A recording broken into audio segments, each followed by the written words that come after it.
On this edition of the Geopolitics and Empire podcast, we interview former CIA intelligence officer Ray McGovern.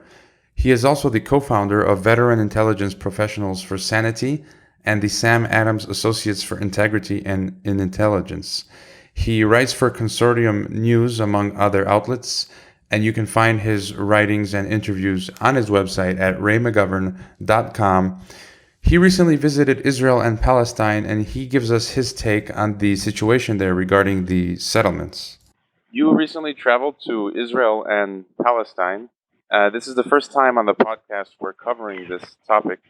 Could you give us a quick overview of the issues from your perspective and from your trip, and what injustices are being perpetrated, and perhaps comment on what you think Trump's policy will be regarding Israel, Palestine, and the settlements?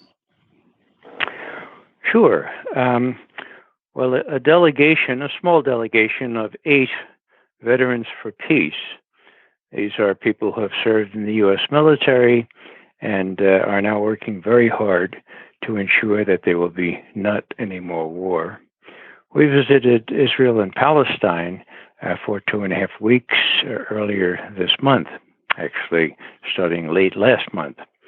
So from February to March, we were able to see with our own eyes what Bishop Tutu of South Africa has described as an injustice system worse than the apartheid system in South Africa, which has ended when Nelson Mandela was freed.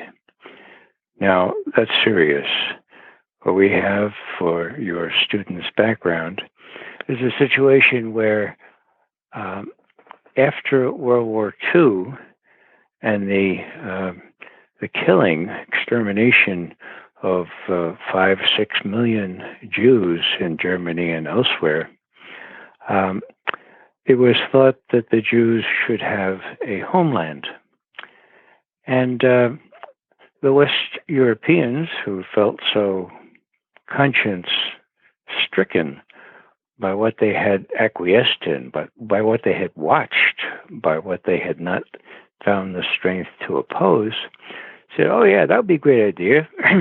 Let's give the Jewish people their own homeland. Now, I was a young man in 1948, after the war had been over. And in New York City, there was great jubilation that the Jewish people finally had a homeland that would be secure and their own. What no one told me in 1948 was that there were already people there, people who had been there for 1,000 years or more. Those people were called the Palestinians. And in a word, what the Jewish people did, who invaded Palestine with the help of the United States and other nations, was ethnic cleansing of the Palestinians from what used to be Israel proper. Now, when I say Israel proper, I'm talking about the internationally recognized borders of Israel up until 1967. Why do I say 1967? Well, 2 reasons. That's 50 years ago. Not 15, 50 years ago. What happened then? Well, on a false pretext, the Israeli generals and their armed forces destroyed the Syrian armed forces, the Jordanian armed forces, and the Egyptian armed forces in the Six-Day War that began on January 5, 1967. How did that result? Well, Israel expanded its borders to embrace the West Bank, the territory to the east of the Jordan Valley, the Golan Heights, which had been Syrian territory, Gaza, which had already been part of Israel, and the Sinai. Now, that's big stuff.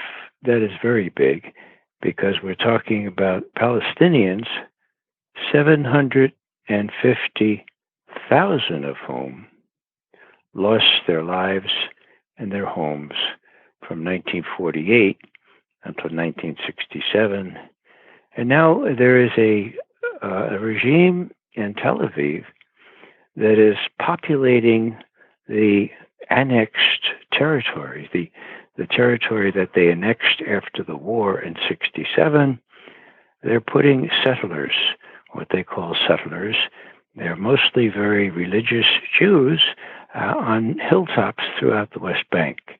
They are, in their own words, creating facts on the ground. So we have the estimates are between 600 and 700,000 Jewish people who have set up little cities, little towns on these hilltops in the West Bank and even in East Jerusalem. And this is what we were able to see with our own eyes.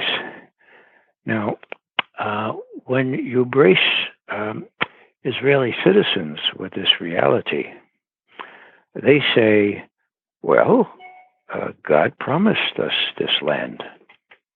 Well, that's not quite true. Even if you look at the Hebrew scriptures, you see that the quote that they usually use, which is Deuteronomy 15:4, they only quote the first half of it, and that is, God promised you this land. The other half is, so that there will be no poor among you. That's the whole thing. Promised land so that there will be no poor among you. So what does that mean? That means it was a deal. It was a covenant. And so even their attempts to justify this aggression and this occupation on the basis of the Bible for all things, even then they only use half of that one particular sentence, again, Deuteronomy 15:4. Suffice it to say that there were 3 young veterans who had served in Iraq and Afghanistan and who had quit because of the things they had been ordered to do. U.S. veterans, I'm talking. And there are 3 older ones, like me, that served during the Vietnam era.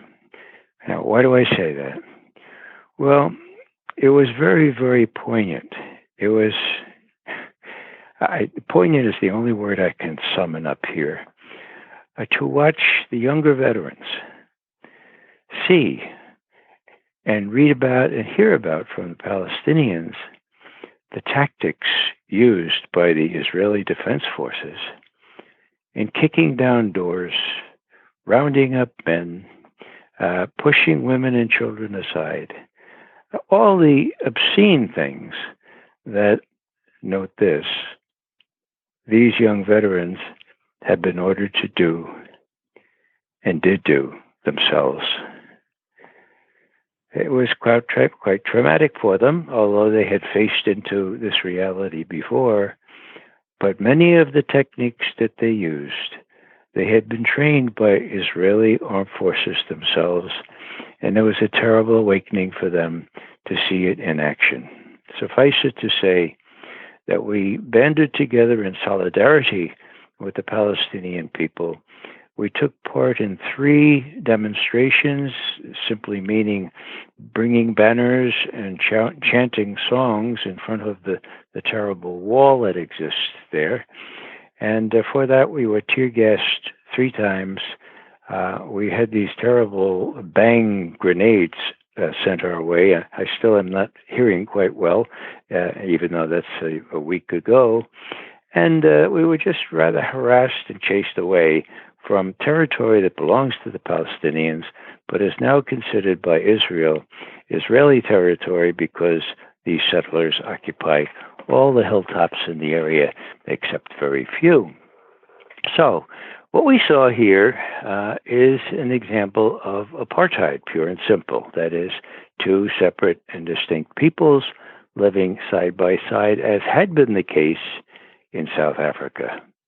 Now, I have to just finish here by saying that in the mid-1980s, there was no one in the intelligence community or in the other academic community that thought that there could be a peaceful resolution of the apartheid situation in South Africa.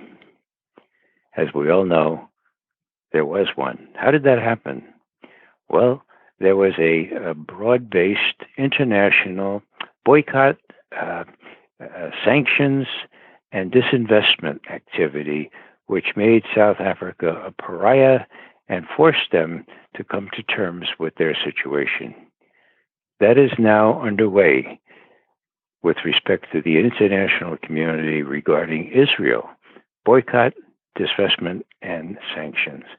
Now, last wrinkle here is that some of us had little pins on us, or some of us had big pins on us that they say BDS, boycott, divestment, and sanctions. Well, wow. What does that mean? Well, that means that this week, if we were to start our journey this week, we would not be allowed in the country of Israel. They passed a law 4 days ago saying anyone who supports or is reported to support boycott, divestment, and sanctions will not be allowed in the country. So it's a terrible situation. It's been going on for 50 years since the expanding of Israel's borders de facto, and it's been going on almost 70 years since 1948. We were witness to that, and we have pledged to do everything we can to repair that situation. Thank you for that excellent summary and update. Very controversial topic. Thanks for listening to the podcast. If you enjoyed the interview and would like to help support the continued production of the podcast, you can help by subscribing to the channels on YouTube, SoundCloud, iTunes, Twitter, and Facebook. Likes on the YouTube videos are also a big help. We also provide a new and free weekly newsletter called The Geopolitical Intelligencer. It is a collection of key news in geopolitics, international security, the financial crisis, energy, environment, and surveillance news. You can subscribe via our website at guadalajarageopolitics.com.